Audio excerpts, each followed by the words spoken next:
हमारा लड़का वो बीमार है, ट्रीटमेंट के लिए हम उसे हॉस्पिटल ले गए थे। हम हमेशा उसको पास ही रखते थे। वो दवाई लेने गए ना, हमारे पास में ही खड़ा था वो। ये कल दोपहर की बात है? जी सर। उसको ढूंढ लीजिए सर, वो खुद मैनेज नहीं कर सकता। क्या हुआ उसे? वो थोड़ा मानसिक रूप से बीमार है, लेकिन किसी को नुकसान नहीं पहुंचाएगा, लेकिन अकेले खुद कर भी नहीं सकता सर। उसको ढूंढना पड़ेगा सर, ढूंढ लीजिए। संजय नाम है? जी सर, संजय मूर्ति, 35 साल का है।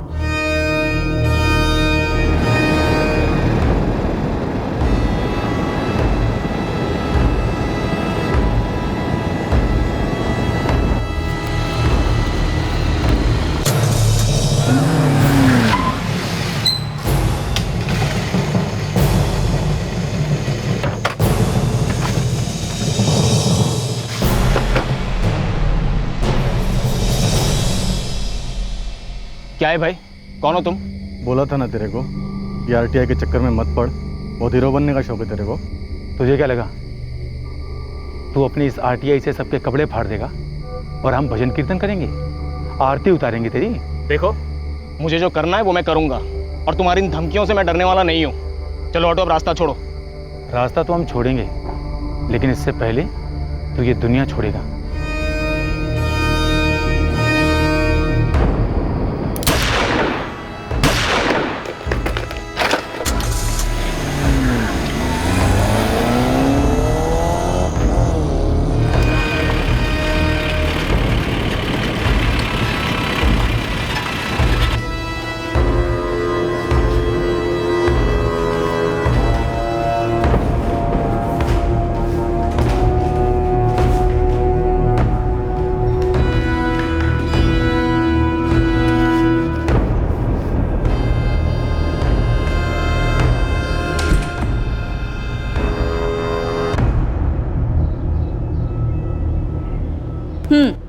ये रही आपकी चाय। गरिमा, प्रदीप का मर्डर हो गया। क्या?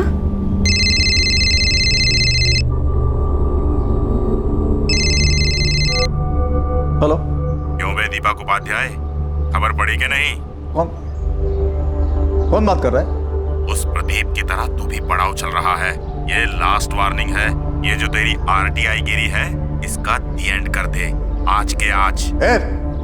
हिम्मत है तो अपना चेहरा दिखा मुझे, सामने आके बात कर। दीपक उपाध्याय, अगर मैंने चेहरा दिखा दिया तो तुम अपने बीवी बच्चों के चेहरे कभी नहीं देखोगे। सुन तो। Hello hello. दीपक, फिर से धमकी? कुछ नहीं। दीपक, मुझे लगता है हमें पुलिस में कंप्लेंट कर देनी चाहिए।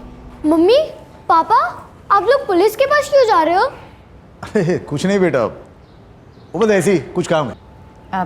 चलो तुम दोनों, बस आ गई होगी ना, जाओ। रुको रुको, मैं ड्रॉप करता हूँ गेट तक। क्यों पापा? अरे ऐसे ही बेटा, मतलब आप दोनों अकेले कैसे जाओगे? पर पापा, हम लोग तो रोज अकेले जाते हैं। आप ऐसे डरे हुए क्यों लग रहे हो? नहीं बेटा, ऐसी कोई बात नहीं है। चलो जल्दी निकलो, नहीं तो बस मिस हो जाएगी। Bye mummy. Bye bye papa. Bye.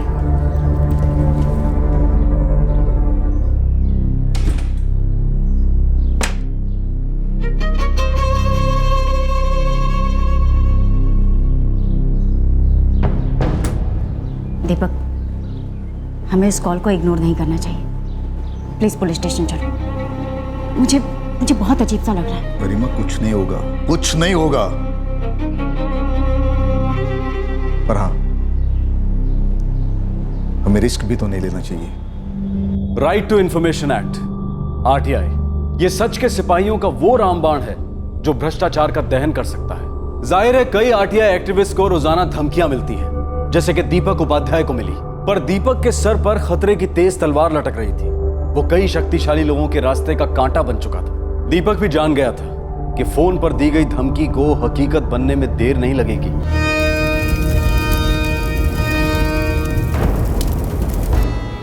Sir, जिन नंबर से यह धमकियां आ रही है, मैं उन्हें पहचानता नहीं, लेकिन जब भी मैं कॉल बैक करने की कोशिश करता हूं, कोई उठाता ही नहीं।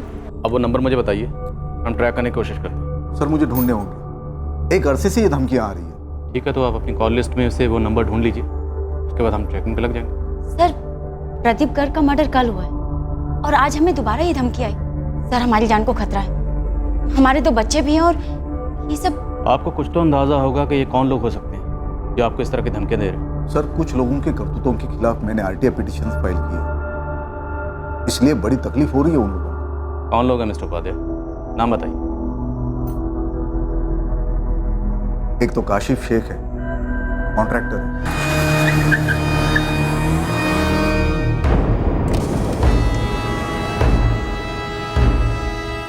धीरज सैनी, काशिफ शेख का बिजनेस पार्टनर।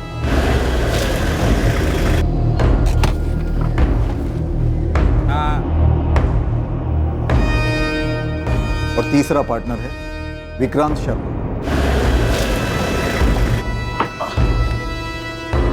हेलो, हाँ मैं पहुंच गया हूँ। इन तीनों की एक कंस्ट्रक्शन कंपनी है। Schools, rehabilitation quarters, government buildings, सारी डील टेबल के नीचे से फाइनल होती है सर। ब्लैक मनी तो बोरियों में भर के आता था सर। मैंने आरटीआई के जरिए इन तीनों के कई भांडे फोड़े। देखिए, अगर आपकी वजह से इनका डायरेक्टली कोई नुकसान हो रहा होता तो ये लोग आपको ऐसे डायरेक्ट धमकी नहीं देते। हाँ जानता हूँ, किराए के लोगों से काम करवाएंगे अपना। आप फिक्र मत कीजिए, एक बार ये किराए के टट्टू हाथ लग जाए, असली गुनाहगार कौन है ये भी पता चल जाएगा। मुझे मेरी फिक्र नहीं, लेकिन मैं नहीं चाहता कि मेरी वजह से मेरी फैमिली पर कोई आंच। सर, क्या मेरी फैमिली को पुलिस प्रोटेक्शन मिल सकता है? आप अर्जी दे दीजिए, डायरेक्टरेट से इसकी परमिशन लेनी पड़ेगी। और परमिशन मिलने तक? देखिए, मैं तो कहूँगा बेहतर होगा कि आप अपना नंबर चेंज कर लीजिए।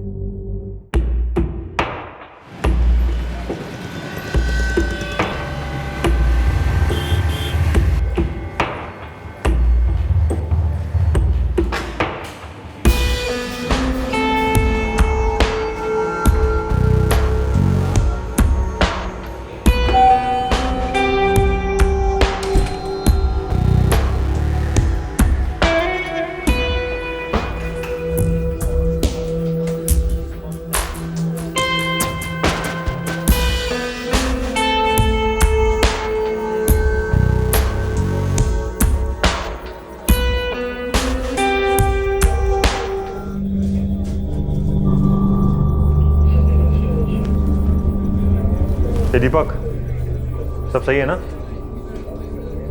हाँ हाँ यार, झूठ मत बोल। तेरे चेहरे पे साफ लिखा है कि तू टेंशन में जी रहा। नहीं यार, देख ऐसी कोई बात नहीं है। अरे ये रोज का ही है दोस्त। टेंशन जिंदगी का हिस्सा है, खुद जिंदगी नहीं। और तुम्हारी जिंदगी भी सही है दीपक, बस सोचने का नजरिया थोड़ा बदल लो। ख्याल रख।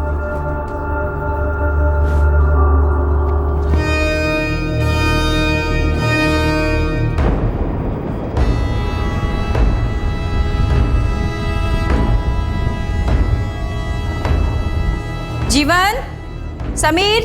हाँ मम्मा। चलो बेटा, चलकर खाना खा लो। चलो उठो। पापा के साथ खाएंगे, मैं अभी नहीं खाऊंगा। अरे हाँ, पापा के साथ बहुत सारी बातें भी करनी है। पापा को आने दो प्लीज।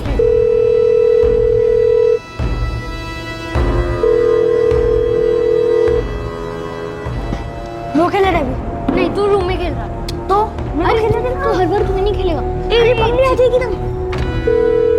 देख तू हर बार ऐसे करता है। तू ऐसे करता है। जा जा तू जा। क्या कर रहे हो तुम दोनों? पहले खाना खाओ। मैंने कहा ना पहले खाना खाओ। जीवन, पहले खाना।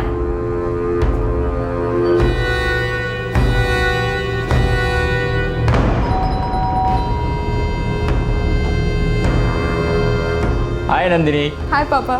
बेटा जल्दी आना, खाना साथ में खाते हैं। हाँ माँ।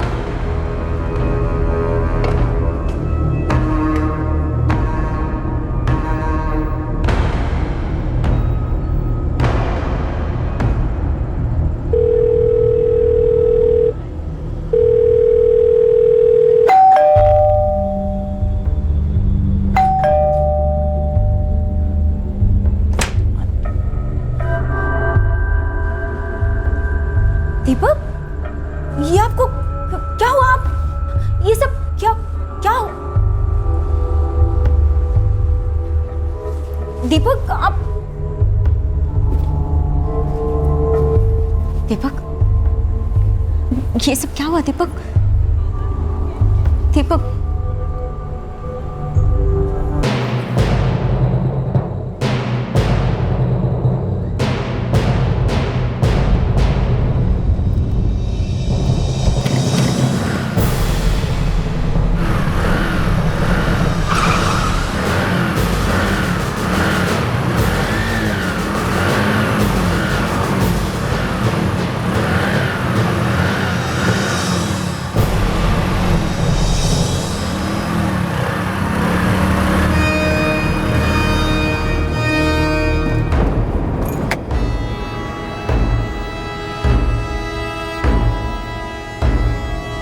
क्या है? साले फेस टू फेस मिलना था ना तेरे को। कौन हो तुम लोग?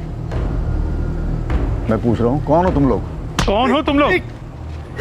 अमाद तुम्हारे बाप हैं हम। सर दीपक, तुम ये आरटीआई की तीली जलाकर आग से खेल रहे हो, और वो आग हम लोग ऐसा जला देंगे कि तुम्हारे बीवी बच्चे भी पहचान नहीं पाएंगे। और फाइनल वार्निंग है ये, समझा?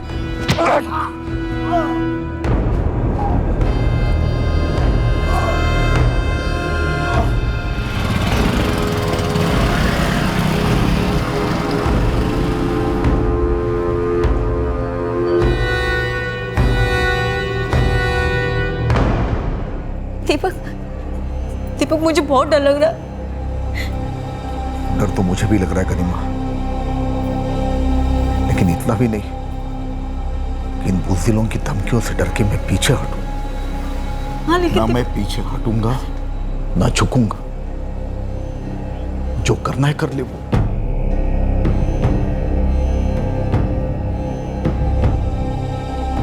Bye mummy, bye mummy, bye papa, bye papa, bye बेटा। अरे रुको बच्चों, क्या हो तुम? शुभद, समीर, संभाल के जाना बेटा।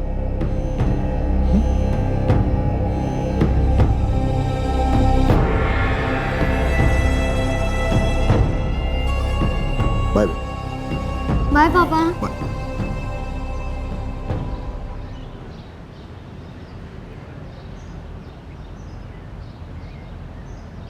दीपक, दीपक आप जिस तरह से बच्चों से बाय कह रहे थे मुझे ठीक नहीं लगा। रात भर सोच रहा था मैं। जितना सोचता हूं उतना यकीन होता है कि डरना दरअसल हारना है। दीपक मैं बस इतना चाहती हूँ कि आपको और बच्चों को कुछ ना हो, बाकी कुछ नहीं। गरिमा, कुछ नहीं होगा। देखो पुलिस है हमारे साथ, और ये बात उन्हें भी पता है। अगर उन्होंने मुझे मारने की कोशिश की तो वो सारे के सारे मारे जाएंगे।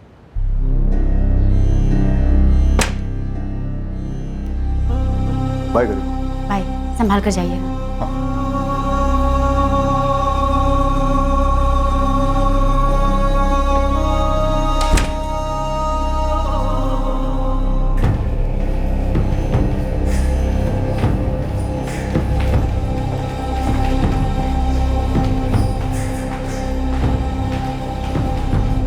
धमकियों के सिलसिले ने एक नया रुख ले लिया था उस दिन। जिस बात का डर था वो हकीकत बनने जा रही थी। खतरे की चिंगारी अब हमले की आग बन रही थी, और इन आग की लपटों ने मौत का नृत्य शुरू कर दिया था।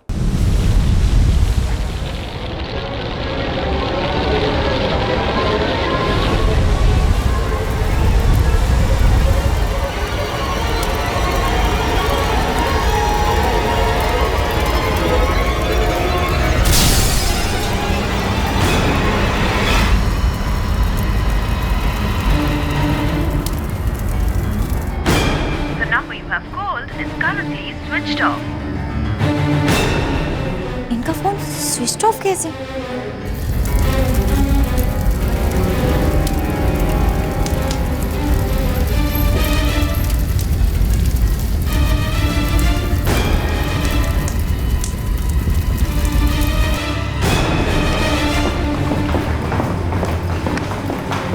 सर, कंट्रोल रूम से एक कॉल आया है।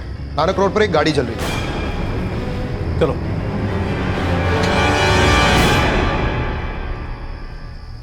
क्या हुआ मम्मी? पापा फोन नहीं उठा रहे? पापा ऑफिस में ही है क्या? ऑफिस के सिक्योरिटी गार्ड ने बोला कि वो ऑफिस से 8:30 बजे निकल गए। तो फिर मम्मा? पापा कहाँ हैं? मम्मी, मामा जी को फोन करो ना। हाँ गरिमा पैनिक मत करो, बच्चों का ख्याल रखो। ऋषभ, उनका फोन स्विच ऑफ आ रहा है। ऐसा पहले कभी नहीं हुआ, मुझे बहुत डर लग रहा है। हाँ मैं बस अभी निकल रहा हूँ, मुझे थोड़ा सा टाइम दो, बस तुरंत निकल रहा हूँ यहाँ से, मैं पहुँचता हूँ, सब ठीक हो जाएगा।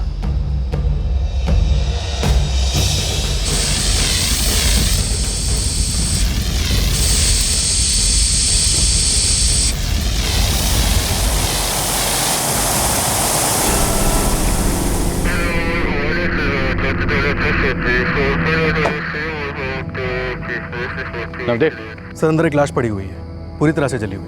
किसकी है, कुछ पता चला? वो आइडेंटिटी वगैरह चेक कर रहे हैं सर। रमेश, मोहित, बॉडी बाहर निकालो।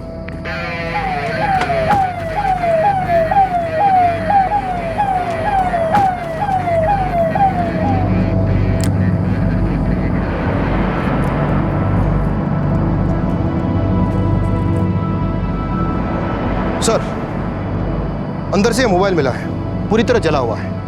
इसका सिम कार्ड देखो और अंदर देखो और क्या है। जी सर। सर, बॉडी पे से एक इमरजेंसी कॉन्टैक्ट नंबर मिला है, कोई रीमा उपाध्याय लगता है। कांटेक्ट करो। सर, कांटेक्ट हुआ? नहीं, अभी भी स्विच ऑफ ही दिखा रहा है। लगता है उनका फोन होगा। Mummy phone. ये उनका नंबर तो नहीं? उठाओ तो सही, किसका है? हाँ। हेलो जी, मैं आर्यन मार्ग पुलिस स्टेशन से बोल रहा हूँ। क्या मैं रीमा जी से बात कर रहा हूँ? जी, मैं गरिमा उपाध्याय बोल रही हूँ। जी, क्या ये गाड़ी नंबर XYP4H675 ये किसी आपके जान पहचान वाले की गाड़ी है? ये मेरा मतलब है, ये मेरे पति दीपक उपाध्याय की गाड़ी है। सब ठीक तो है ना? कहाँ है वो? ये काम कीजिए, आप फौरन आर्यन मार्ग पुलिस स्टेशन आ जाइए। पर हुआ क्या है? कोई एक्सीडेंट हुआ है क्या? बताइए ना। मैडम जरा जल्दी कीजिए, आप फौरन आर्यन मार्ग पुलिस स्टेशन आ जाइए। आर्यन मार्ग पुलिस स्टेशन बुला तुरंत। कुछ बोल नहीं रहे हैं, क्या हुआ? कुछ तो बोला होगा। नहीं ऋषभ, कुछ नहीं बताया। मुझे लगता है जरूर कुछ बुरा हुआ है।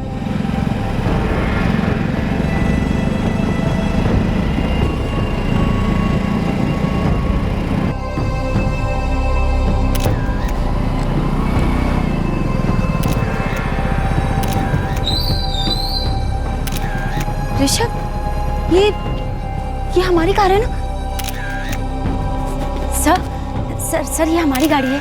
मेरे हस्बैंड कहाँ है? जी, आप अंदर जाए, आपको पता चल जाएगा। अंदर चलते हैं, चल के देखते हैं। चल। हाँ, पर ये गाड़ी देख तो। प्लीज इंस्पेक्टर साहब बताइए ना, क्या हुआ है? कहाँ है मेरे पति? आप हमें कहाँ लेके जा रहे हैं इंस्पेक्टर साहब? आप बोल के मेरे, मैं कब से आपसे पूछ रही हूँ। सर, दीपक कहाँ है कहाँ? दीपक? आइए।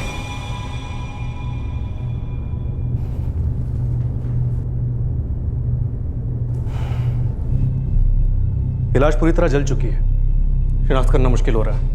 मुझे देखना, दिखाइए मुझे। क्या ये सारी चीजें आपके हस्बैंड की हैं?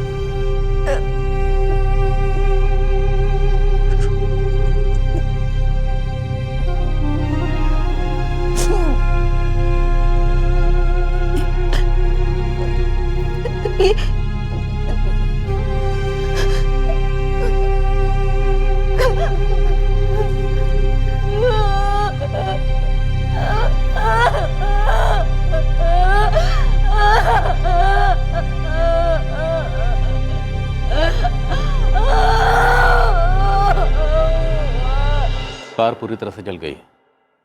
गाड़ी के अंदर से हमें एक मोबाइल मिला है, वो भी पूरी तरह से जली हुई हालत में। पब्लिक के किसी आदमी ने कंट्रोल रूम को फोन किया था। आपके हस्बैंड के आइडेंटिटी कार्ड से हम आप तक पहुंचे। हम आए थे आपके पास मदद मांगने के। कहा था मैंने आप लोगों से कि दीपक की जान खतरे में। अगर आप चाहते तो रोक सकते थे इस मर्डर को, पर आपने नहीं रोका। गरिमा जी, जिसने भी ये घिनौनी हरकत की है, हम उसे छोड़ेंगे नहीं। आपने छोड़ दिया इंस्पेक्टर, छोड़ दिया आपने।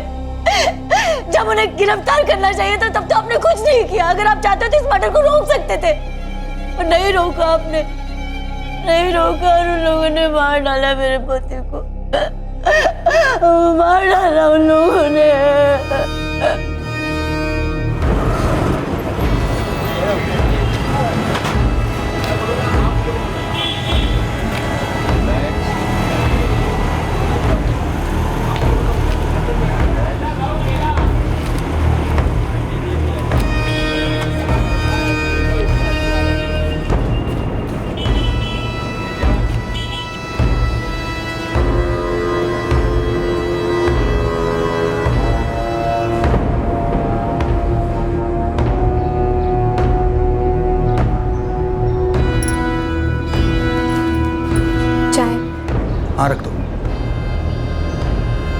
हाँ हाँ पढ़ रहा हूँ भाई। ये तो मतलब बवाल कर देगा।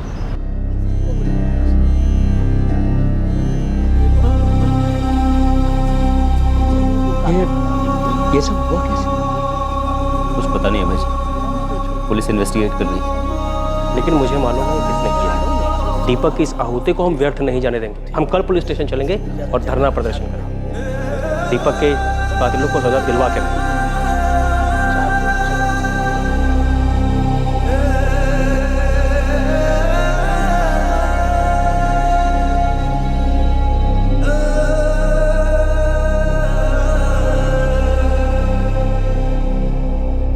इस वक्त ये पता लगाना मुश्किल है कि पहले मार डाला गया है फिर लाश जलाई गई है या फिर इसे जिंदा जलाया गया है।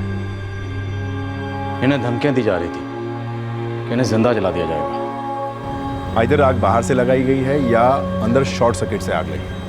अब आग लगाई गई है या लगी है, ये फाइंड आउट करने के लिए मुझे थोड़ा सा वक्त चाहिए ऑफिसर। बाहर से आग लगाना थोड़ा ऑब्वियस नहीं हो जाता? आई मीन कातिल इतना डायरेक्ट अप्रोच करने की गलती करेगा? जिसने भी किया वो तो यही चाहेगा कि नहीं महज एक एक्सीडेंट ही लगे। इस वक्त ये बताना थोड़ा मुश्किल है ऑफिसर। मुझे पूरा एनालिसिस करना पड़ेगा, तब जाके मैं किसी डिसीजन पर पहुंच पाऊंगा कि आइदर ये एक्सीडेंट है या फिर मर्डर। सर वो सच में मुझे कुछ कह के नहीं गए कि वो कहाँ जा रहे हैं। काशिफ का फोन भी स्विच ऑफ है। वो कभी मुझे कुछ कहते नहीं है कि कहाँ जा रहे हैं, कब लौटेंगे, क्यों जा रहे हैं। आपके सारे रिश्तेदारों के फ़ोन नंबर और एड्रेसेस चाहिए मुझे अभी। सर मैं आपको कब से बोल रही हूँ सर, वो सुबह सुबह ही निकल गए। ये तो आप पहले भी कई बार कह चुकी हैं। मैं ये जानना चाहता हूँ कि वो गए कहाँ हैं। सर मुझे बताकर नहीं गए, मैं खुद उनसे कांटेक्ट करने की कोशिश कर रही हूँ। तुम यहीं रुको, जो कोई भी आ जाए इसके ऊपर निगाह रखो। चलो। मैं भगवान की कसम खा के कहती हूँ सर, मुझे नहीं मालूम विक्रांत कहाँ है। मैडम अगर अगले 6 घंटे तक विक्रांत नहीं मिला तो उसके खिलाफ अरेस्ट वारंट जारी करेंगे। इतना समझ लीजिए कोई रोज़ होने वाला अब चेक बाउंसिंग का केस नहीं है, मर्डर केस है, 1st डिग्री मर्डर।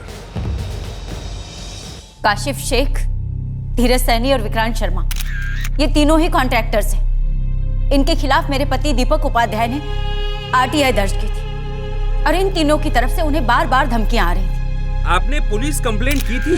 बिल्कुल की थी। हमने उन्हें बताया था कि हमें लगातार धमकियां आ रही। हमने पुलिस प्रोटेक्शन के लिए अर्जी भी दी थी जो हमें नहीं मिली। मेरे पति दीपक उपाध्याय कोई पावरफुल इंसान नहीं थे, वो एक सर्वसाधारण नागरिक थे जो आरटीआई के औजार के जरिए इस देश का भला करना चाहते थे। दीपक उपाध्याय अमर रहे, अमर रहे, अमर रहे। दीपक उपाध्याय अमर रहे, अमर रहे, अमर रहे। दीपक उपाध्याय को न्याय दिलाकर रहेंगे, दिलाकर रहेंगे, दिलाकर रहेंगे। दीपक उपाध्याय के कातिलों को बख्शा नहीं जाएगा, नहीं जाएगा, नहीं जाएगा। हमने इन्वेस्टिगेशन शुरू कर दी, लेकिन वो तीनों कॉन्ट्रैक्टर धीरज, काशिफ और विक्रांत अभी तक गिरफ्तार नहीं हुए। वो इस वक्त फरार हैं, लेकिन हमारा सर्च ऑपरेशन जारी है। और वो मिलेंगे नहीं क्योंकि उन्हें जानबूझकर फरार होने का मौका दिया गया है। ये ऐसी बात नहीं है। उन्हें गिरफ्तार करने के लिए हमारे पास ठोस सबूत होने चाहिए। हम सबूत जुटाने की कोशिश कर रहे हैं। एक बार सबूत हमारे हाथ में आ गए तो उनसे सवाल किए जाएंगे। फरार है तो सवाल कैसे करेंगे आप? पहले पकड़ेंगे फिर सवाल करेंगे। और फिर वो बड़ी आसानी से निकल जाएंगे और आप उन्हें बड़ी आसानी से और मासूमों को मारने के लिए छोड़ देंगे, जैसा कि दीपक के साथ हुआ। मैं आपको विश्वास दिलाता हूँ कि दीपक उपाध्याय के कातिलों को पकड़ा जाएगा, जरूर पकड़ा जाएगा। हत्यारे तो किराए के किलर्स होंगे, असली हथियारों तक कभी आप पहुंच भी पाएंगे? बड़ी मछलियां कभी छोटे छोटे जालों में फंसी हैं इंस्पेक्टर। दीपक उपाध्याय अमर रहे, अमर रहे, अमर रहे। दीपक उपाध्याय अमर रहे, अमर रहे, अमर रहे। दीपक उपाध्याय के कातिलों को बख्शा नहीं जाएगा, नहीं जाएगा, नहीं जाएगा। दीपक उपाध्याय के कातिलों को बख्शा नहीं जाएगा, नहीं जाएगा, नहीं जाएगा। दीपक उपाध्याय अमर रहे, अमर रहे, अमर रहे। दीपक उपाध्याय अमर रहे, अमर रहे, अमर रहे। प्रोटेस्ट, प्रदर्शन और आंदोलन आग की तरह फैल गए। दीपक की पत्नी गरिमा ने भी पुलिस पर बराबर प्रेशर बनाए रखा, पर इस सब के बावजूद वो 3 एक्यूज्ड न पुलिस के हाथ लग रहे थे न मीडिया के। और फिर अचानक वो तीनों पुलिस स्टेशन में आ धमके।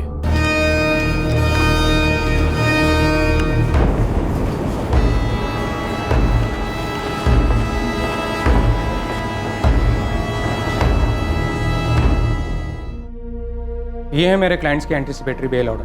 हमने आपके क्लाइंट से अभी एक सवाल भी नहीं किया और आप इतनी सारी चालें चल गए। क्यों नहीं चलता? उस दीपक उपाध्याय की पत्नी गरिमा ने मेरे क्लाइंट्स पर मर्डर का झूठा इल्जाम ठोका। मेरे क्लाइंट्स का दूर दूर तक इस कांड से कोई वास्ता नहीं। सच में नहीं? इंस्पेक्टर साहब, हम कॉन्ट्रैक्टर्स हैं। हाँ, उस दीपक ने आरटीआई से हम लोगों की नाक में दम तो कर रखा था। और हाँ, ये आरटीआई वाली बात सब लोग जानते थे। सब लोग ये भी जानते थे कि वो हमारे खिलाफ था। सर, सरकार का हर डिपार्टमेंट जानता है कि दीपक बेवजह हाथ धोकर हमारे पीछे पड़ा हुआ था। अब सर ऐसे में हम लोग पागल हैं जो उसे मारने का प्लान बनाएंगे? तो फिर आप तीनों से कैसे रोकते? दीपक उपाध्याय ने आरटीआई की जो तलवार आप तीनों के सिर पर लटका रखी थी, उस तलवार को हटाने के लिए आप तीनों कौन सा पैंतरा अपनाते? सर हम उसे समझाते, उससे बात करते आराम से। और अगर वो नहीं मानता तो हम उसे दोबारा से समझाते। अब फिर भी नहीं समझता तो उसे धमकाते। अब फिर भी नहीं समझता तो उसे रास्ते से हटा देते। सर ये धमकाने वाली बात महज एक वहम है दीपक की बीवी का इंस्पेक्टर। 3 रात पहले दीपक को रास्ते में रोककर धमकी दी गई थी कि अगर वो अपनी हरकतों से बाज नहीं आया तो उसे जिंदा जला दिया जाएगा, उसकी लाश भी पहचान में नहीं आएगी। और ठीक वैसा ही हुआ है। लेकिन उससे पहले आपने एक एनसी रजिस्टर की थी जिसमें हम तीनों के नाम थे। सर, और इतना सब होने के बाद भी हम उसे कैसे छूते? सारा इल्जाम तो हम तीनों पर आता। हम खुद की खबर क्यों खुदवाएंगे सर? सर हम अपनी चिता में आग क्यों लगाएंगे? ये तीनों के तीनों झूठ बोल रहे हैं सर। काशिफ शेख, धीरज सैनी और विक्रांत शर्मा, यही तीनों है मेरे पति के मर्डर के पीछे। गरिमा जी, हमने इन तीनों की अच्छी तरह से पूछताछ की, इनके फोन कॉल्स, इनकी हर डिटेल को चेक किया। अभी तक हमें एक भी ऐसा सुराग नहीं मिला जो इन तीनों को आपके पति दीपक उपाध्याय की मौत से जोड़ता। सर ये आपके लिए कोई पहली बार तो नहीं होगा ना जहाँ किसी खूनी ने बहुत ही बारीकी से अपने सारे के सारे सबूत मिटा दिया। लेकिन आप आरटीआई से उठाकर देख लीजिए सर, मेरे पति के पास इनके खिलाफ सबूत ही सबूत थे। हमने वो सबूत भी चेक किए, बल्कि इन तीनों ने खुद माना है कि इनको दीपक उपाध्याय से परेशानी थी। वो नाराज थे दीपक उपाध्याय से, लेकिन उनका कहना है फिर भी उन्होंने दीपक उपाध्याय का कत्ल नहीं किया। वो झूठ बोल रहे हैं, इस बात का हमारे पास कोई सबूत नहीं। तो फिर कौन और क्यों करेगा सर? कोई सरफिरा आकर तो करेगा नहीं ना। सर इन तीनों ने ही मारा है मेरे पति को, क्योंकि दीपक उनका भांडा फोड़ने वाले थे। आप एक बार दोबारा से जोर देकर सोचिए इस बात पर। ऑफिसर, हमने एक एक पुर्जा चेक किया, एक एक वायर चेक किया, बट नो, ये शॉर्ट सर्किट का केस नहीं। आग बाहर से लगाई गई। आग लग गई या लगाई गई है? लगाई गई। देखो, पूरी कार की बॉडी के ऊपर पेट्रोल छिड़का गया, गाड़ी के चारों तरफ और जमीन पर हमें पेट्रोल के ट्रेसेस मिले। दीपक उपाध्याय कार के अंदर था, तो क्या ये पॉसिबिलिटी है कि पहले दीपक उपाध्याय को मार दिया गया हो, फिर उसकी लाश और कार दोनों को जला दिया गया? ऑफिसर, मैं इतना श्योरिटी के साथ कह सकता हूँ कि पूरी गाड़ी की बॉडी के ऊपर पेट्रोल छिड़का गया। विक्टिम कार के अंदर था और खिड़कियां और दरवाजे बंद थे। अगर ऐसा था तो दीपक गाड़ी में आग लगने से पहले या तो मर चुका था या फिर वो बेहोश था। कैसे कह सकते? सर, उसका मोबाइल पूरी तरह से जल चुका था। अब अगर वो जिंदा होता या होश में होता तो किसी को फ़ोन करने की कोशिश करता कि गाड़ी में आग लग गई, मैं फंस गया हूँ, मुझे आके बाहर निकालो, या खुद कुछ करके बाहर निकलने की कोशिश करता। क्या इस केस का कोई दूसरा या तीसरा एंगल हो सकता है? कहीं ऐसा तो नहीं इन 3 कॉन्ट्रैक्टर्स को सामने लाकर असलियत को दबाया जा रहा हो? सर, कोई पर्सनल मैटर भी हो सकता है।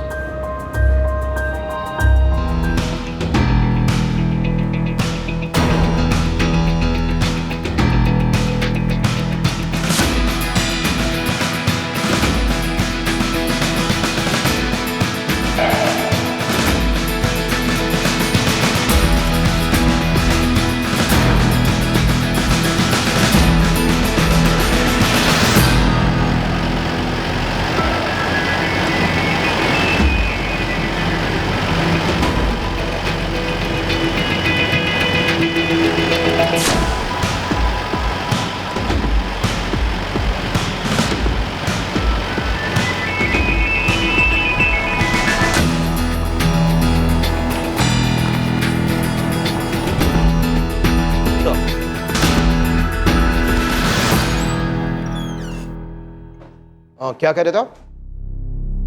ये नंदिनी है, हमारी बेटी नंदिनी। क्या हुआ इन्हें? ये मिसिंग है। Good morning inspector Ashwini, Dharmesh Thakur बोल रहा हूँ। हाँ इंस्पेक्टर ठाकुर। ये पेपर में एक न्यूज़ पढ़ रहा था, कार में जलकर कोई सुसाइड का केस। परसों रात का केस है। ये माजरा क्या है? यार हमें पहले लगा मर्डर है, जली हुई कार, बुरी तरह से जली हुई लाश, तो हमने उसका एड्रेस निकाला, उसके फोन से उसके भाई का नंबर भी मिला। उसके घर पहुंचे तो देखा उसके बीवी बच्चे भी मरे हुए, उसी ने उन्हें पहले मार डाला था और नोट भी लिख गया। वैसे इस केस में इंटरेस्ट कैसे? तुम्हारे किसी केस से कोई ताल्लुक? आपके इस केस से एक बात चमकी मेरे दिमाग में, शायद इससे मेरे केस में कुछ मदद हो। Thank you inspector Ashwini, thank you very much.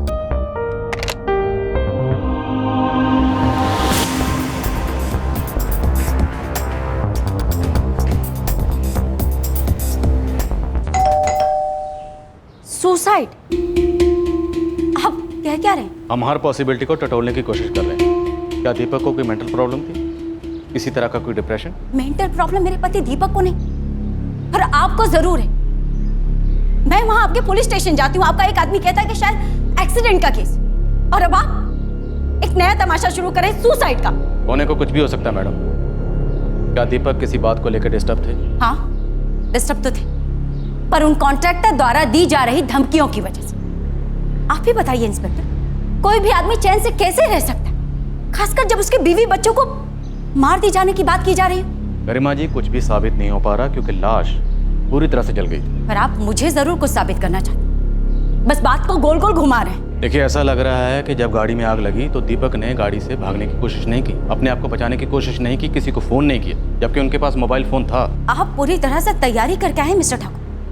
इस केस को क्लोज करने के सीधे सीधे दिख रहा है कि आप बिके हुए उन 3 कॉन्ट्रैक्टर्स के हाथों। आप पब्लिक या सरकार के लिए काम नहीं कर रहे, न्याय और सच्चाई के लिए तो बिल्कुल भी नहीं कर रहे। आप इस वक्त गुस्से में, जज्बाती हो रही, पर कानून जज्बाती होकर काम नहीं करता। हम अपना काम करते रहेंगे और सच्चाई को सामने लाकर रहेंगे। सच्चाई आपके सामने इंस्पेक्टर ठाकुर। मेरे पति दीपक उपाध्याय का खून हुआ है, उन कॉन्ट्रैक्टर्स ने मारा है उसे। आप लोग बस कभी एक्सीडेंट, कभी सुसाइड।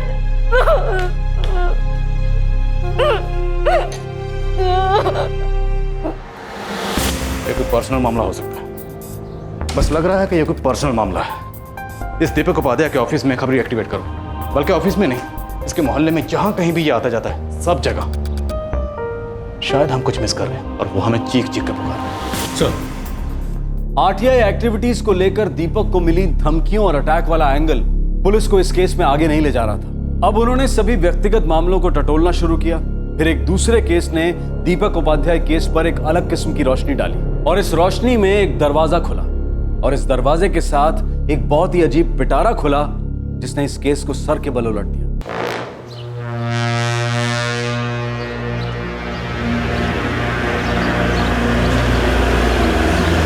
नमस्कार सर। कुछ मिला? सर, दीपक उपाध्याय का ऑफिस में काम करने वालों का सभी का बीमा निकलवाया गया था ऑफिस की तरफ से। कितने का?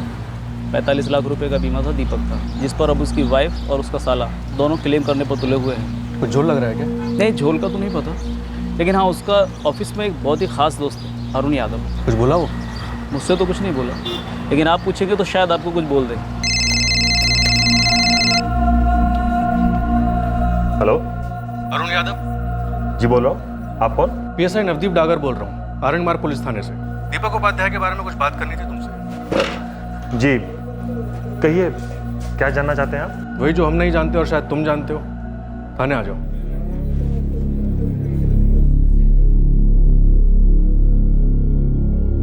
जी हाँ, दीपक की वाइफ गरिमा और उसके भाई ऋषभ ने इंश्योरेंस क्लेम किया है। दरअसल पहला चेक भी मिल चुका है उन्हें। हमने सुना बड़े करीब थे तुम और दीपक। जी सही सुना है आप। अरुण, हमें लगता है कि दीपक की मौत आरटीआई एक्टिविटीज की वजह से नहीं हुई। शायद कोई पर्सनल वजह रही है। हो सकता है उसने सुसाइड किया। आपको क्या लगता है? आपकी जुबान खामोश है लेकिन चेहरा बहुत कुछ बोल रहा है। दीपक किस बात को लेकर डिस्टर्ब था?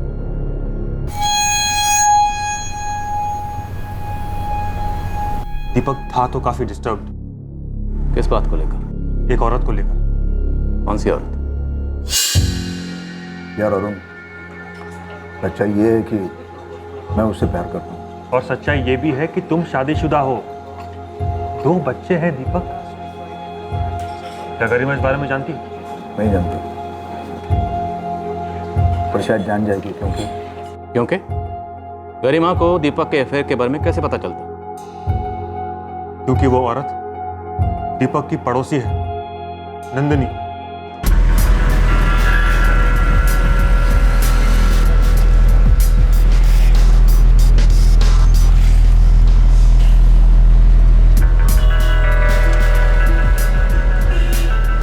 मैं नंदिनी को ऑफिस ड्रॉप करता था कभी कभी, फिर ये कभी कभी रोज रोज का हो गया। फिर ड्रॉप करते करते, पिकअप करते करते कब प्यार हुआ पता ही नहीं चला। प्यार, लव, बड़ा भारी शब्द है भाई। जानता हूं, लेकिन उससे भी भारी शब्द है शादी। अरुण, गरिमा के साथ मेरी शादी ये बहुत बड़ी भूल थी। क्या गरिमा दीपक के इस अफेयर के बारे में जानती है? जी हाँ, इस बात को लेकर दोनों में हमेशा बहुत झगड़े होते थे, इसीलिए दीपक का दिमाग हमेशा टेंस रहता था। मैंने उसे कई बार नसीहत दी कि भूल जा नंदिनी, टेंशन जिंदगी का हिस्सा है, खुद जिंदगी नहीं। बस सोचने का नजरिया थोड़ा बदल दो।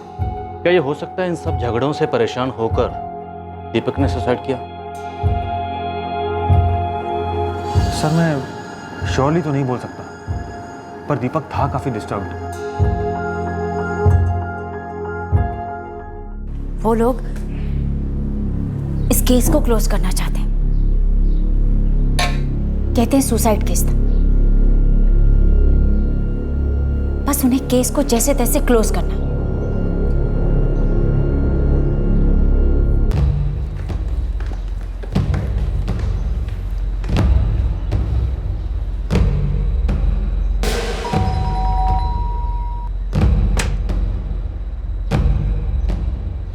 जी, नंदिनी मिसिंग है। क्या? 1 हफ्ता पहले वो घर से गई थी, तब से हमें उसकी कोई खबर नहीं है। हम ढूंढ ढूंढ के थक गए, हमने पुलिस कंप्लेंट भी लिखवाई थी। लेकिन ऐसे अचानक कहाँ चली गई? हमारे पड़ोसी दीपक उपाध्याय की मौत के बाद वो बहुत मायूस हो गई थी। उसने नौकरी से रिजाइन भी कर दिया था, किसी से कुछ नहीं बोलती थी, पूरा दिन बैठी रहती थी चुपचाप।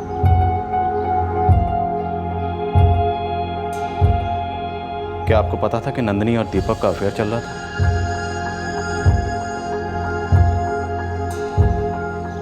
जी पता था।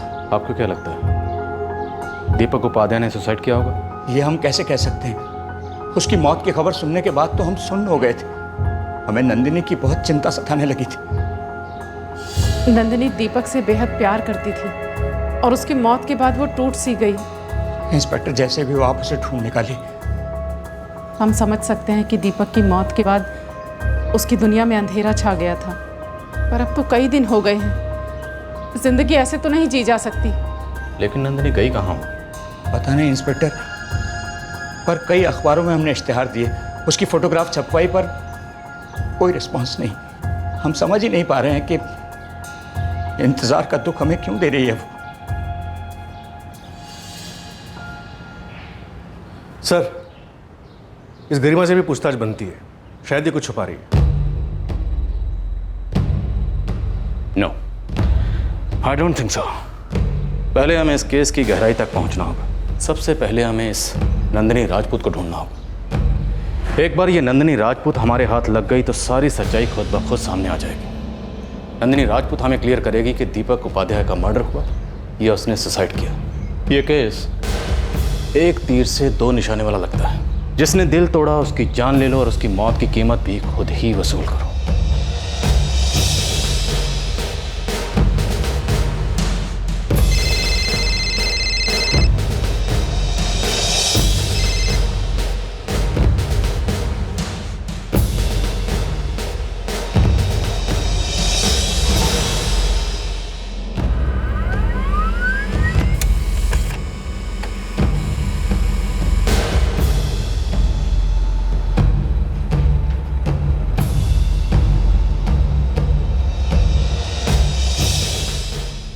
सर, एक बात तो क्लियर है, एक अरसे से नंदिनी और दीपक उपाध्याय एक दूसरे के साथ टच में थे, लेकिन दीपक की मौत के 2 दिन पहले से दोनों टच में नहीं थे, ना ही फोन कॉल्स पे और ना ही SMS पे। और जिस दिन से दीपक की मौत हुई है तब से नंदिनी का मोबाइल भी ऑफ है।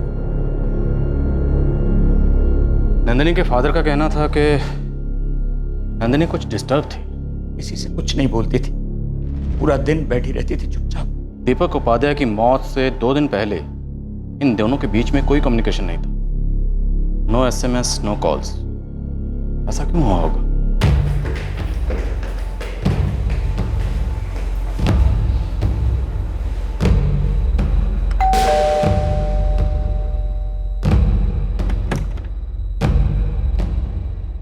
मेरे बच्चे मेरी बहन के घर गए, पर आप क्यों पूछ रहे हैं? मिसेस उपाध्याय, आपका भाई ऋषभ कहाँ है? वो वहां अपने घर होगा। पर बात क्या है बताइए तो। आपके अलावा और इस बात को कौन जानता था कि आपके पति का अफेयर आपकी नेबर नंदिनी राजपूत के साथ चल रहा था? आप तो जानती थी, फिर भी ये बात आपने हमें नहीं बताई। कोई तो वजह रही होगी जिसकी वजह से आपने ये बात हमसे छुपाई।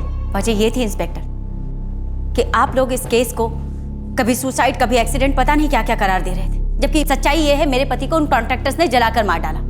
मैं नहीं चाहती थी कि उनके अफेयर वाली बात की वजह से ये केस कहीं और गुम रहा। आप एक बात समझ लीजिए इंस्पेक्टर, मेरे पति के अफेयर से इस मर्डर केस का कोई ताल्लुक नहीं, समझे आप? हमने जो समझना था समझ लिया, अब आप भी ये समझ लीजिए, आपके पति की मौत का अगर कोई कारण है तो वो उनका पर्सनल अफेयर है। अब आशिकी में किसने जान दी, किसने जान ली, ये हम बहुत जल्दी पता लगा लेंगे।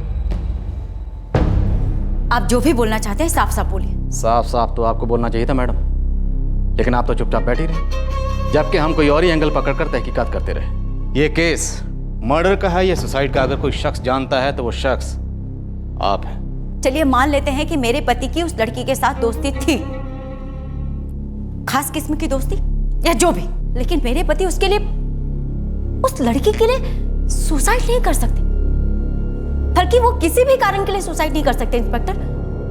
उनके 2 बच्चे हैं, 1000 जिम्मेदारियां थी उनके सर पर। आपके पति नंदिनी राजपूत से शादी करना चाहते हैं? सवाल ही नहीं उठता इंस्पेक्टर, वो किसी के लिए भी हम तीनों को नहीं छोड़ सकते थे। फिर भी आपको इस बात का डर तो था? हाँ था मुझे इस बात का डर कि एक दिन अचानक से वो मुझे छोड़कर चले ना जाए। आप दोनों में बहुत झगड़े होते थे? मैंने कहा ना इंस्पेक्टर कि मेरे पति का मर्डर उन 3 कॉन्ट्रैक्टर्स ने करवाया। वो उनकी वजह से परेशान थे, उनकी धमकियों की वजह से परेशान थे। वो भी बहुत परेशान थी, बहुत डिस्टर्ब थी गायब होने से पहले। वैसे वो है कहाँ? कौन? आपकी पड़ोसन नंदिनी राजपूत। मुझे क्या पता? इसके सारे कॉल्स टाइप करो, ये कहाँ जाती है, किससे मिलती है, क्या करती है, हर मिनट की डिटेल चाहिए। जो औरत अपने पति का अफेयर छुपा सकती है वो कुछ भी छुपा सकती है।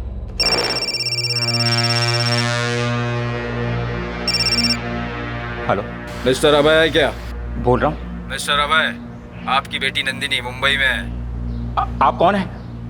आपको कैसे पता? अखबार में फोटो देखी तो फेस कट से मालूम पड़ा, और फोटो के नीचे फोन नंबर दिया था, इसलिए तेरे को फोन लगाया। सुनो, मुंबई में कहाँ? मुंबई में कहाँ है मेरी नंदिनी? हेलो हेलो, कौन था? पता नहीं, कोई तो है जो जानता है नंदिनी कहाँ है।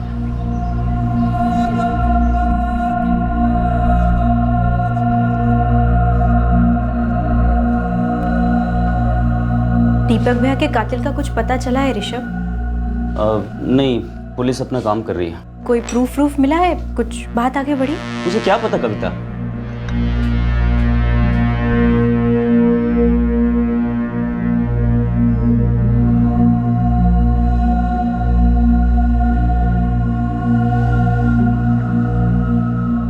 दीपक, आप जिस तरह से बच्चों से बाय कह रहे थे मुझे ठीक नहीं लगा। सर, किसी ने नंदिनी के पिता अभय को फोन किया, बोला नंदिनी मुंबई में। और कुछ नहीं बोला? अपना नाम वाम कुछ भी? नहीं सर, अज्ञात कॉलर था। नंबर ट्रैक किया? मुंबई के कांदिवली इलाके से था, किसी पीसीओ से। मुंबई? माजरा क्या है? क्या गेम चल रहा है? मुझे लगता है कोई नंदिनी को पकड़वाना चाह रहा है, उसे सामने लाना चाह रहा है। सर, हमें ये अफेयर और इंश्योरेंस वाली बात ना पता चलती तो शायद ये कॉल आता ही नहीं। ये कॉल आया तो नंदिनी के पिता अभय को था, लेकिन दरअसल ये कॉल हमारे लिए था,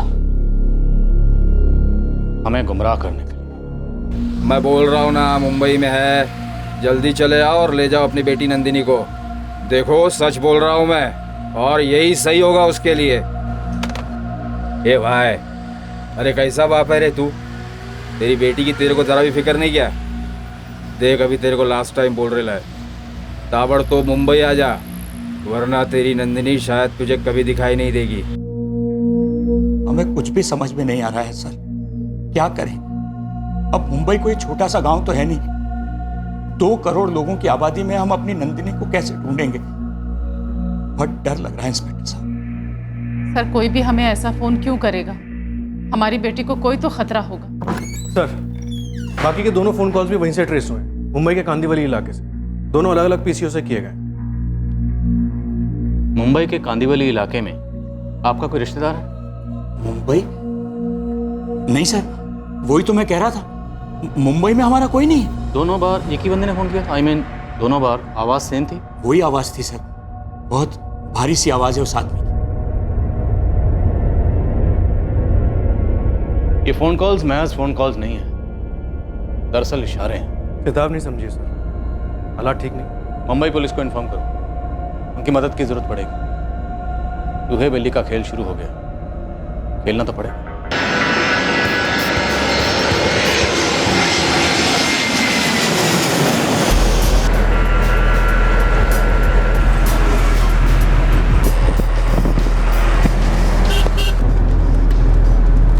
कमजोर सुरागों की कच्ची सड़क इस केस को कहां ले जा रही थी? मुंबई का रहस्यमय पीसीओ कॉलर सिर्फ नंदिनी का पता जानता था या फिर दीपक की मौत का राज भी खोलने वाला था? राज के जाल फैलते जा रहे थे। मुंबई शहर में आई गाजियाबाद की पुलिस टीम को अब एक से एक तगड़े झटके मिलने लगे।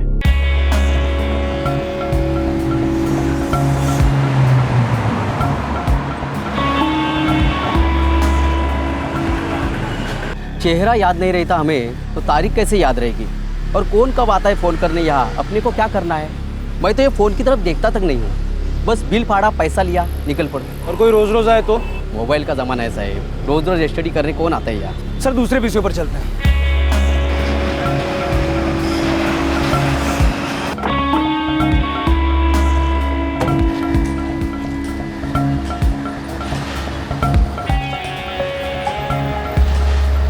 सर ये पीसीओ वाला भी यही कह रहा है, इसे याद नहीं है। उसे जरूर याद होगा। किसे? उसे।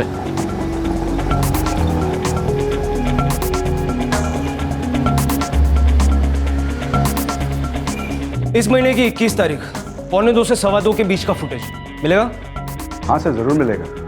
हम लोग तो 3-3 महीने का फुटेज संभाल कर रखते हैं, क्या पता कब काम आ जाए।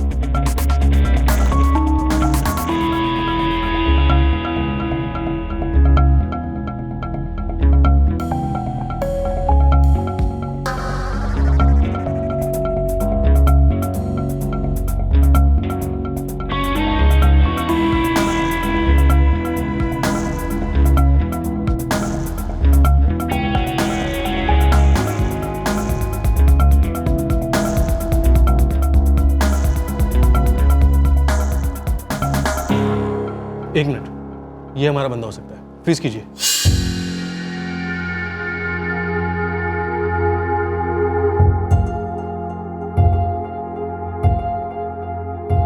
जरा इसकी टी शर्ट पर जूम करिए।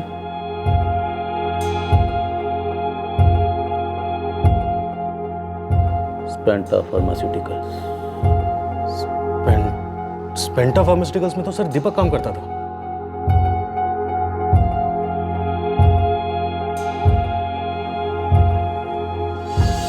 यहाँ आसपास कोई स्पेंटा फार्मा की ब्रांच या फैक्ट्री है? हाँ बिल्कुल है सर, यूनिट नंबर 471 सर। ये बस 4 लेन छोड़ के ही है और ये यहाँ की सबसे पुरानी यूनिट है सर। बड़ा ही पेचीदा मामला है। दीपक उपाध्याय की कंपनी के मुंबई ब्रांच का कोई आदमी नंदिनी के माँ बाप को फ़ोन करके उसके ठिकाने के बारे में इन्फॉर्म करता है। सर हो सकता है ये दीपक का कोई पुराना दुश्मन हो। Quite possible.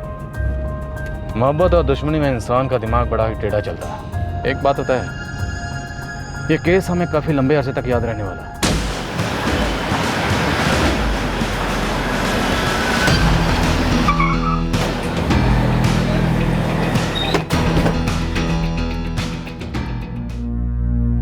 सर ये तो तरुण सिन्हा मालूम होता है। कौन तरुण सिन्हा? आपके पास इसकी ढंग की तस्वीर है? I mean, जिसमें इसका चेहरा साफ नजर आता? कोई रिकॉर्ड है इसका आपके पास? ऑफ कोर्स, इसकी सारी डिटेल्स तो इसके बायोडाटा और ज्वाइनिंग फॉर्म में मिलेगा। वैसे इसने अभी अभी ज्वाइन किया हुआ है, 1 महीना भी पूरा नहीं हुआ। ज्यादा से ज्यादा 3 हफ्ता पकड़ लो। 3 हफ्ते? मतलब दीपक की मौत के 1 हफ्ते बाद? सर इन दोनों का आपस में कुछ ना कुछ कनेक्शन जरूर है।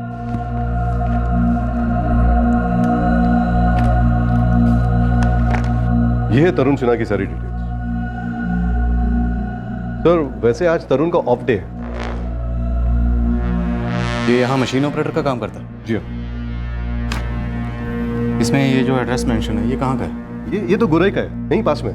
मुझे इन डॉक्यूमेंट्स की जेरॉक्स कॉपी चाहिए। हाँ बेटे, मैं करा देता हूँ कॉपीज।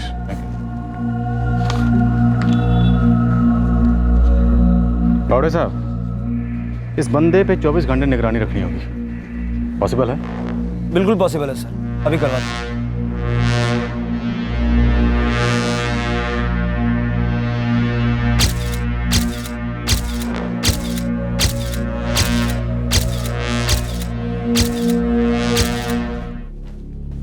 सर ये रहे कॉल रिकॉर्ड्स, टोटल लिस्ट है।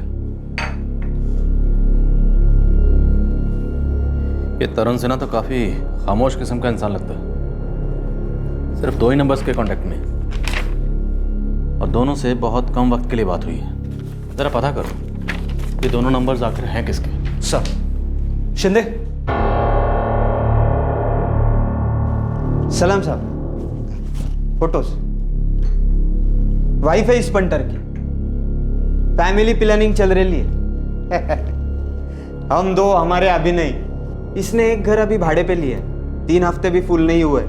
इस बंदे के साथ सब कुछ 3 हफ्ते पहले ही क्यों शुरू हुआ है?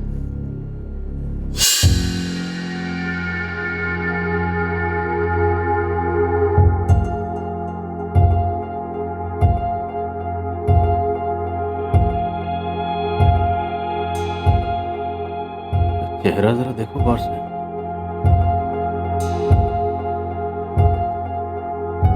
हमारे पास फोटो है ना उसका? देखो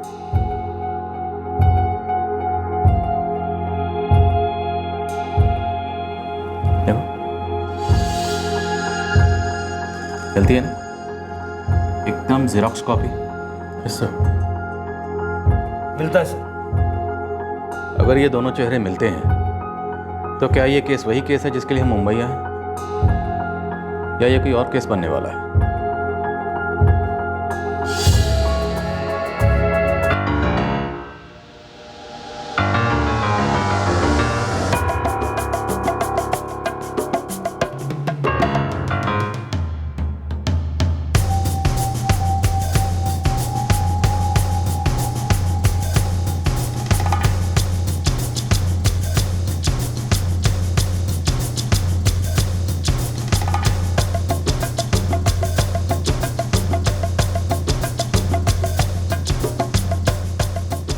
सर आपका शक सही निकला। ये दोनों नंबर्स जिससे तरुण सिन्हा कांटेक्ट में हैं, दोनों गाजियाबाद के हैं और दोनों नंबर्स दीपक उपाध्याय के नाम पर खरीदे गए। ये तरुण सिन्हा ही दीपक उपाध्याय है। साला कमीना जिंदा है। ऐसा नौटंकीबाज आज तक नहीं देखा। क्या था ये नाटक? कौन रच रहा था इसे और क्यों?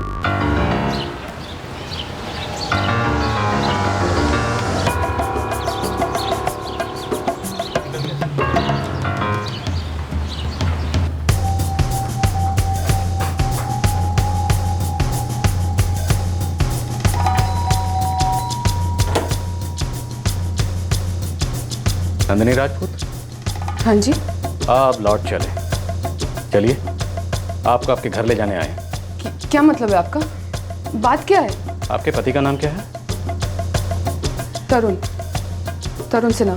पक्का लॉक कर दे। बड़े बदतमीज हैं। है कौन आप? क्या है? तरुण सिन्हा।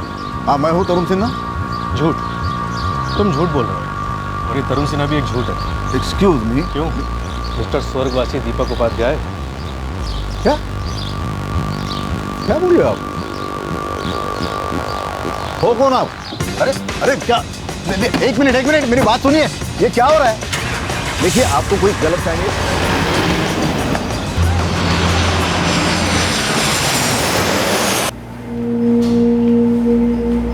मैं अपनी मर्जी से मुंबई आई थी। मर्जी आपकी, तैयारियां दीपक की। अच्छी पार्टनरशिप है। देखिए ये दीपक नहीं तरुण है, तरुण सिन्हा। मैं इनसे दीपक की डेथ के बाद मिली थी। ओह हाँ, अच्छा आप इनसे दीपक की डेथ के बाद मिली थी। मिलते ही फट से प्यार हो गया, फट से शादी हो गई। आप तो मतलब इंस्टेंट नूडल्स को भी कंपटीशन दे रही है मैडम। सर क्या दीपक उपाध्याय लगा रखा है? I am not Deepak Upadhyay, I am Tarun Sinha. झूठ है। नो, सच है। आरटीआई, कुछ याद आया? राइट टू इंफॉर्मेशन, सच जानने का हक। सच जानने का हक तो हमारे पास भी है कि सच क्या है, दीपक उपाध्याय या तरुण सिन्हा।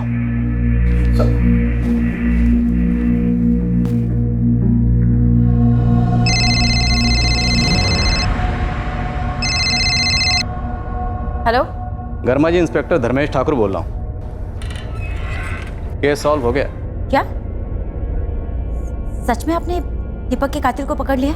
जी नहीं, हम दीपक उपाध्याय के कातिलों को नहीं ढूंढ पाए, और जिस शख्स ने अपना कत्ल खुद ही किया हो उसके कातिलों को कोई कैसे ढूंढ सकता है? आप फिर से मर्डर केस को सुसाइड का नाम देने हैं। नहीं गरिमा जी, ये सुसाइड केस नहीं है बल्कि पुनर्जन्म का मामला लगता है। मुबारक हो, आपके पति जिंदा है और उनका जन्मदिन मनाने के लिए हम उन्हें मुंबई से यहाँ ले आए हैं। आइए, आप भी पुलिस स्टेशन आकर खुद अपनी आंखों से देख लीजिए। मैं नहीं मानती इस बात को। हमें भी इस चमत्कार को मानने में थोड़ा वक्त लगा। तो आप आ रही हैं या आपको लाने के लिए पुलिस स्टेशन से किसी को भेजूं? दीपक कैसे जिंदा हो सकते हैं?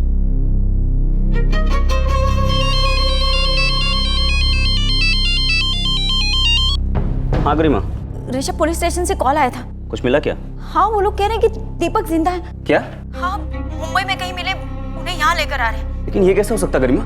मेरी भी कुछ समझ में नहीं आ रहा ऋषभ, ये लोग क्या गेम खेल रहे हैं पता नहीं। मुझे पुलिस स्टेशन बुलाया। क्या नॉनसेंस है ये गरिमा? वो लोग ना केस को दबा देना चाहते हैं और कुछ नहीं है। पता नहीं, तुम चलोगे मेरे साथ? गरिमा, मेरे लिए आज थोड़ा मुश्किल है ऑफिस से निकलना। देखो गरिमा, डरने की कोई बात नहीं है। वो लोग ना केस को क्लोज करना चाहते हैं और कुछ नहीं है, और तुम हर बात उनकी मानने की जरूरत भी नहीं है।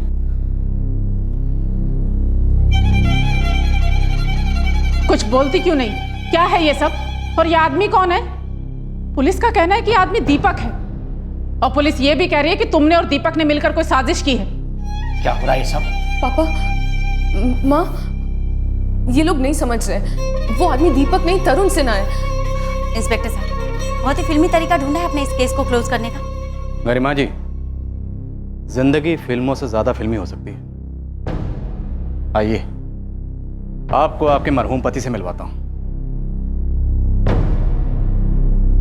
आइए, अपने पति से नहीं मिलना चाहेंगे?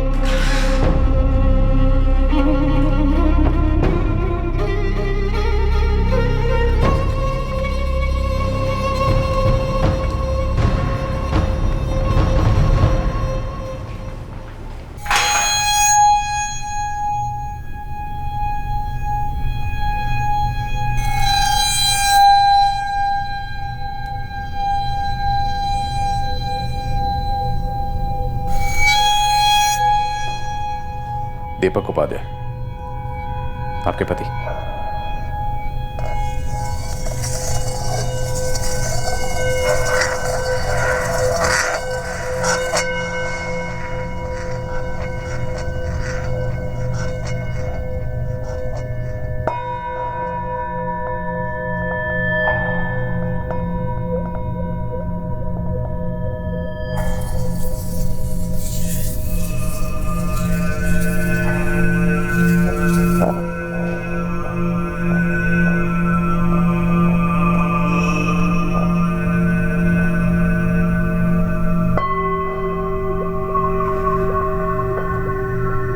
ये मेरे पति नहीं है। ये वाकई में मेरे पति नहीं। सर, क्यों इन सब की और मेरी जिंदगी के साथ ऐसा गंदा मजाक कर रहे हैं आप? क्यों? ये दीपक है कौन? देखिए, मैं कोई दीपक नहीं हूं। मैं तरुण सिन्हा था, मैं तरुण सिन्हा हूं, और मैं तरुण सिन्हा ही रहूंगा। मुझे दीपक उपाध्याय बनाने पे क्यों तुले आप? अरे मैं कोई और कैसे हो सकता हूं?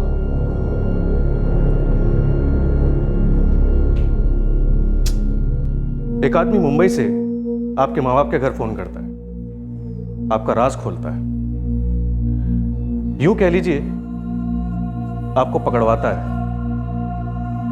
और ये वो आदमी है नंदिनी जी जिसे आप तरुण सिन्हा कह रही हैं। सरासर झूठ बोल रहे हैं आप। तरुण मेरे पति है, समझे आप? जी, हम जो समझे आप नहीं समझ रही हैं। न ये आपका पति है और ना ही ये कोई तरुण सिन्हा है।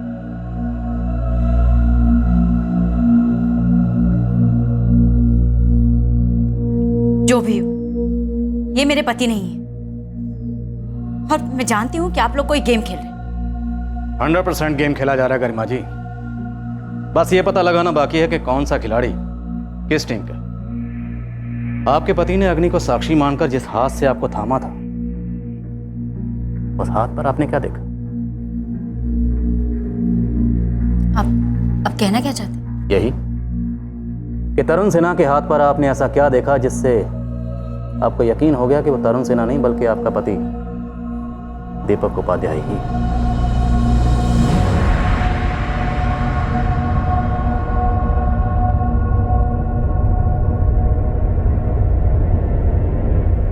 नंदिनी जी, ये आदमी आपका राज खुलकर आपसे पीछा छुड़वाना चाह रहा है, ऐसा क्यों?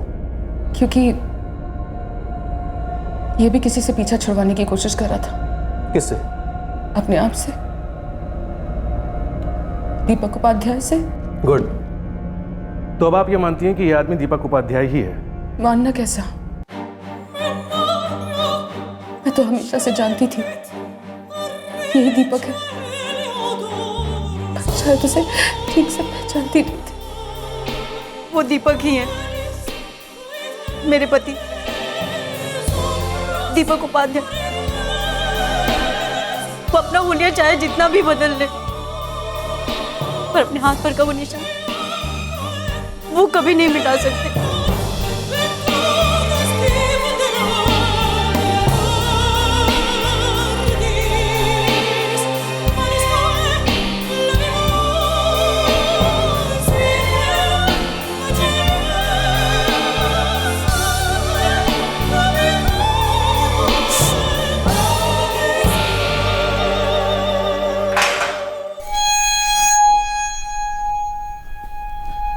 मिस्टर दीपक उपाध्याय बड़े शातिर खिलाड़ी निकले थे, लेकिन जब कानून का शिकंजा कसता है ना, तो बड़े बड़े खिलाड़ी क्लीन बोल्ड हो जाते हैं। तुम्हारी पत्नी गरिमा तो इस बात को कबूल करने के लिए तैयार ही नहीं थी कि तुम उसके पति हो। तो तुम्हारी वो दूसरी पत्नी नंदिनी, उसने भी सच उगलने में बहुत मेहनत करवाई। देखिए सर, सच तो यह है कि मैं तरुण सिन्हा हूँ। मिस्टर दीपक उपाध्याय और तरुण सिन्हा, हम सच को उगलवाने के लिए उंगली को टेढ़ा नहीं करते, झूठ को टेढ़ा कर देते हैं और फिर उसे उल्टा लटका देते हैं। सच अपने आप हलक से बाहर आ जाता है। इस केस का सबसे बड़ा झूठ तुम हो। तुम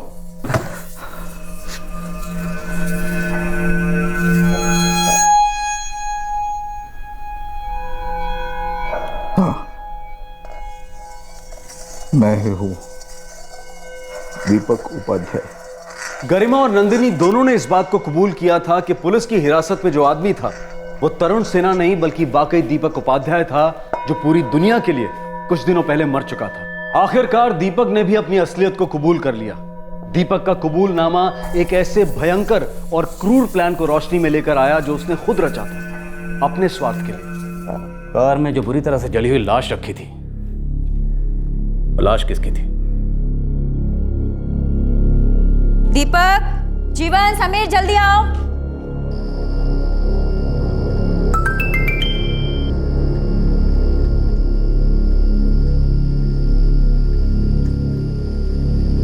मैंने देहरादून की टिकट्स बुक कर ली है, फ्राइडे रात की।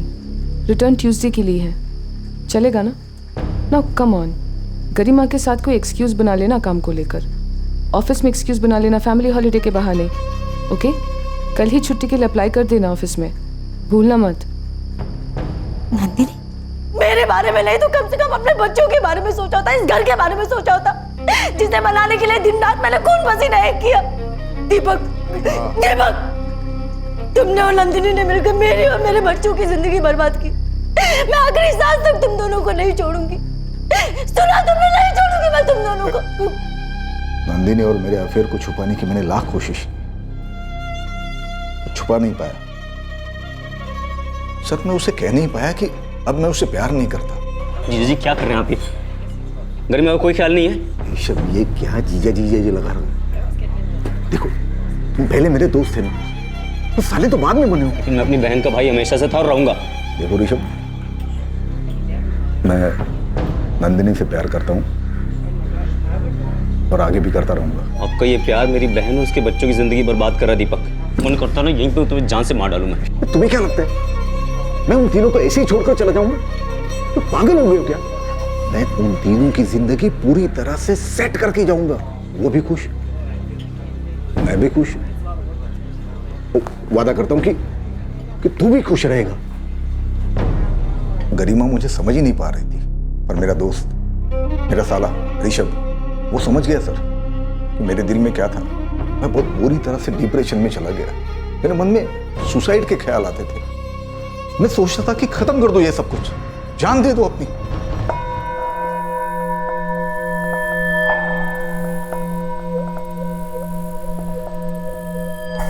तुम्हारे मन में जान देने के नहीं, जान लेने के ख्याल आ रहे थे। तुम सुसाइड नहीं, मर्डर करना चाहते थे।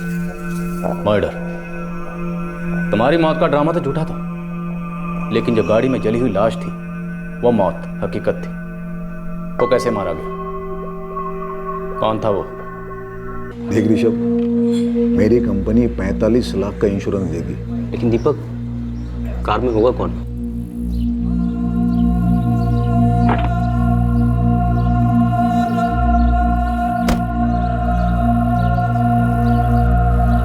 अरे सुनो, अरे सुनो,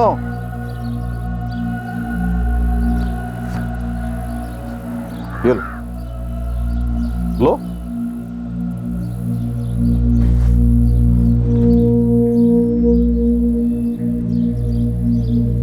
अरे क्या कर रहे हो? क्या कर रहे हो? हाँ, क्या कर रहे हो?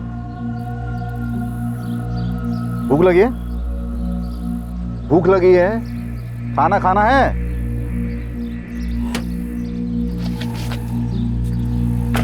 ये लो, खाओ।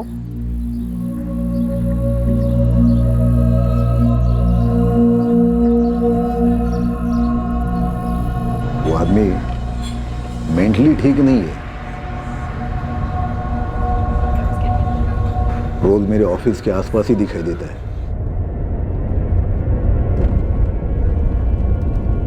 उसकी हाइट, उसकी बॉडी मुझसे काफी मिलती जुलती थी।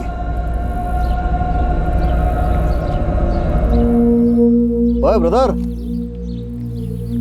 ओए कैसा है? भूख लगी है? ओए भूख लगी है? भूख, खाना खाओगे? चलो आ जाओ। हाँ? बैठ बैठ बैठ।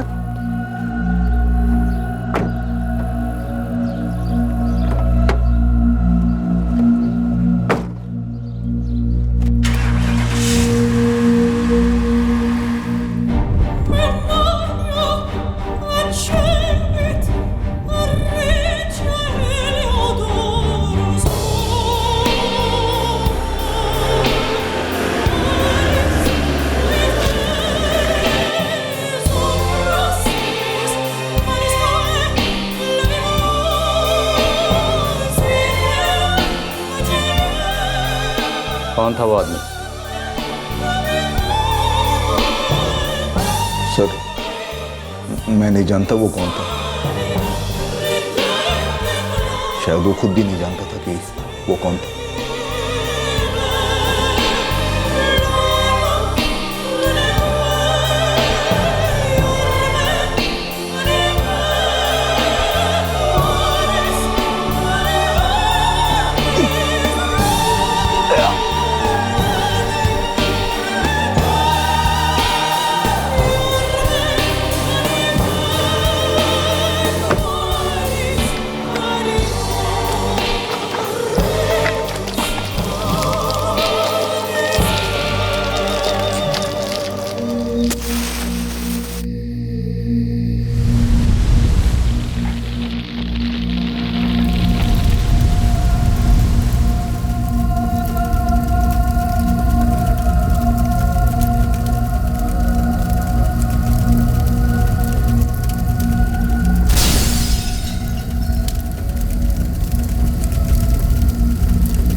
आरटीआई एक्टिविस्ट की आड़ में तुमने घिनौना षड्यंत्र रचा, पर आरटीआई को लेकर वो धमकियां, क्या वो धमकियां वाकई तुम्हें मिल रही थी?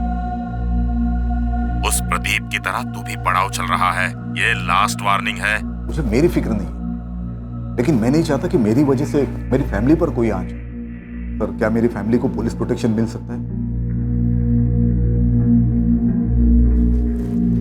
पहले आरटीआई एक्टिविस्ट होने का नाटक, फिर खुद को धमकियां दिलवाने का नाटक, और अंत में खुद अपनी ही मौत की नौटंकी। इस ड्रामे में फरेब था, धोखा था और निर्दयी हत्या थी, और इस सब के बीच एक प्रेम कहानी भी थी, दीपक और नंदिनी की। इस अवैध प्यार की कीमत थी 45 लाख रुपए, जो बतौर इंश्योरेंस गरिमा को मिलने वाले थे। नाटक का लिखा गया अंत यह था कि दीपक उपाध्याय तरुण सिन्हा बनकर नंदिनी के साथ मुंबई में एक नई जिंदगी बसर करेगा। इस नाटक में ट्विस्ट कहां से आया था और क्यों आया था? दीपक ने खुद नंदिनी के पिता को फोन क्यों किया था? क्या इसमें कोई पुलिस के लिए छुपा हुआ निमंत्रण था? सर, मैंने अपना हुलिया तो बदल दिया था, पर लिखी गई किस्मत नहीं बदल पाया। इतने कम पैसों में क्या जिएंगे और क्या प्यार करेंगे दीपक? नंदिनी, बस थोड़ी दिनों की बात है। अरे प्रॉब्लम यह है कि मैं तुरंत अपनी क्वालिफिकेशन डिस्क्लोज नहीं कर सकता, शक होगा। और मुझे भी तो कोई नौकरी नहीं मिल रही है ना। दीपक, क्या ये दिन देखने के लिए हमने प्यार किया था? क्या अपना प्यार इतना कमजोर है कि तुम ये थोड़ी सी तकलीफें नहीं सह सकती?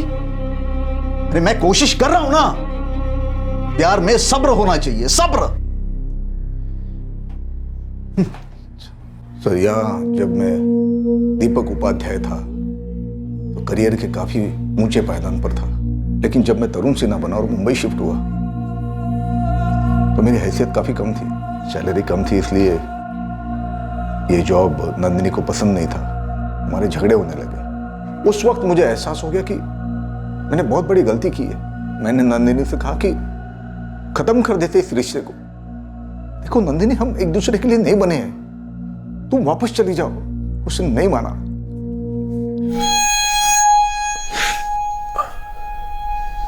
क्योंकि हमने शादी भी तो कर ली थी ना सर। शादी? तुमने नंदिनी से शादी कब की? मर्डर के बाद? और असली नामों के सर्टिफिकेट? दीपक उपाध्याय, तरुण सिन्हा या फिर कुछ और? शादी दरअसल मर्डर के बहुत पहले कर ली थी, जब मैं गरिमा के साथ था। हाँ माँ, प्यार था वो, प्यार था वो। पूरी तरह से हो चुके थे हम एक दूसरे के। 1 साल पहले हम दोनों ने शादी कर ली थी, और मुझसे सब लड़कों को देखने का चक्कर संभाला नहीं जा रहा था। सो भाग गई उसके साथ।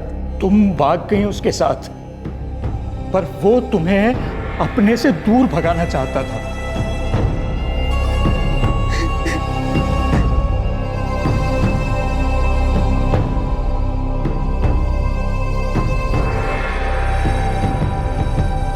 मम्मी, क्या हम पापा को देख सकते हैं?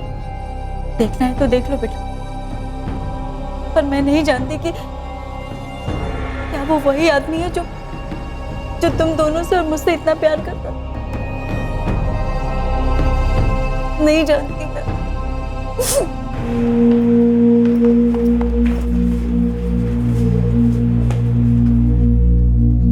कहां छुपा रखा ऋषभ को? मुझे सच में कुछ नहीं पता इंस्पेक्टर, उन्होंने मुझे कुछ नहीं बताया और ना ऑफिस से फोन किया। दरअसल सुबह से उनका फोन भी स्विच ऑफ आ रहा है।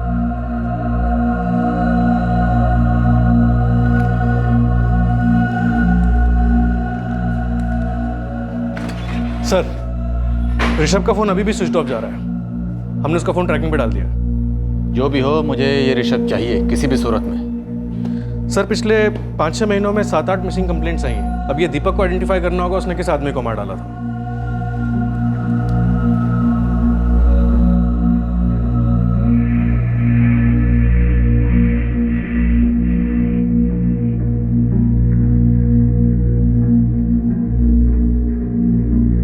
संजय मूर्ति सर, 5 महीने से मिसिंग था, मेंटल पेशेंट था। इसके माँ बाप इसे यहाँ इलाज के लिए लेकर आए थे। हमारा लड़का वो बीमार है, ट्रीटमेंट के लिए हम उसे हॉस्पिटल ले गए थे।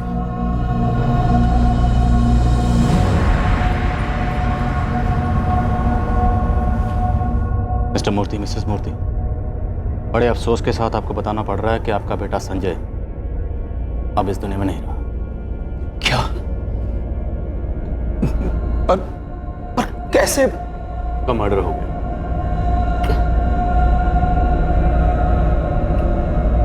क्यों क्यों क्यों कि-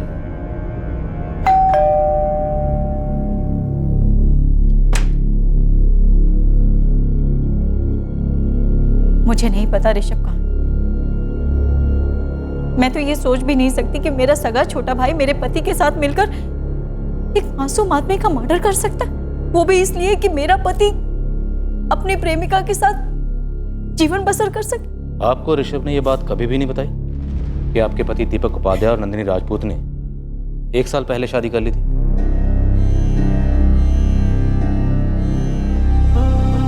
शादी 1 साल पहले? नहीं, मुझे किसी ने कुछ नहीं बताया। मुझे तो लगता है कि मेरा पति मेरा कभी था ही नहीं।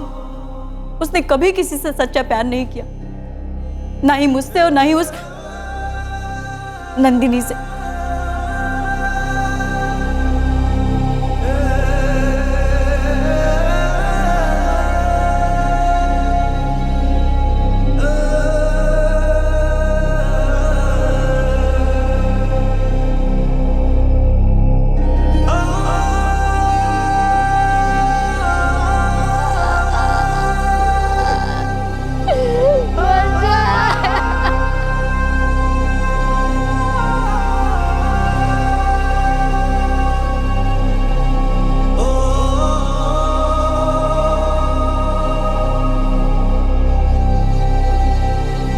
दीपक उपाध्याय को आईपीसी की धारा 302 के तहत मर्डर के चार्ज पर गिरफ्तार किया गया है। उस पर 120 बी के तहत क्रिमिनल कॉन्स्पिरेसी, 201 के तहत डिसअपीयरेंस ऑफ एविडेंस, 420 फ्रॉड के लिए, 466 और 468 फॉर्जरी और चीटिंग के आरोप भी लगाए गए हैं। मर्डर के चार्जेस को छोड़कर बाकी सभी चार्जेस नंदिनी राजपूत पर भी लगाए गए हैं। गरिमा अपने पति दीपक को एक आरटीआई हीरो समझती थी। वो उसके नंदिनी के साथ चल रहे अफेयर को भी मजबूरन नजरअंदाज कर रही थी। लेकिन जब उसे दीपक और नंदिनी की शादी और दीपक द्वारा किए गए मर्डर के बारे में पता चला तो वो विश्वास ही नहीं कर पाई। संजय, एक मासूम और दिमागी रूप से कमजोर पेशेंट जो उस शहर में ट्रीटमेंट के लिए आया था, अस्पताल से भटक गया और सीधे एक भयानक मौत के जबड़े में जा गिरा। एक ऐसे भेड़िए के हाथों मारा गया जो अपनी ही मौत का नाटक रच रहा था। इंसान चाहे जितना नाटक रच ले, झूठ का जाल बुन ले, लेकिन एक सच हमेशा अटल रहता है, क्राइम नेवर पेज। चोरी हमेशा पकड़ी ही जाती है। कोई भी मुजरिम कभी भी चैन की नींद नहीं सो पाता है। उसके घर और जमीर के दरवाजे पर या तो पछतावा दस्तक देता है या फिर कानून की हथकड़ी। आपसे फिर मुलाकात होगी क्राइम पेट्रोल सतर्क में एक और नए केस के साथ। तब तक अपना ख्याल रखें, सुरक्षित रहें और याद रखें, सही वक्त, सही कदम, सतर्क रहें। जय हिंद। क्राइम पेट्रोल के और भी दिलचस्प कहानी देखने के लिए हमारे चैनल को सब्सक्राइब करें और बेल आइकॉन दबाना न भूलें।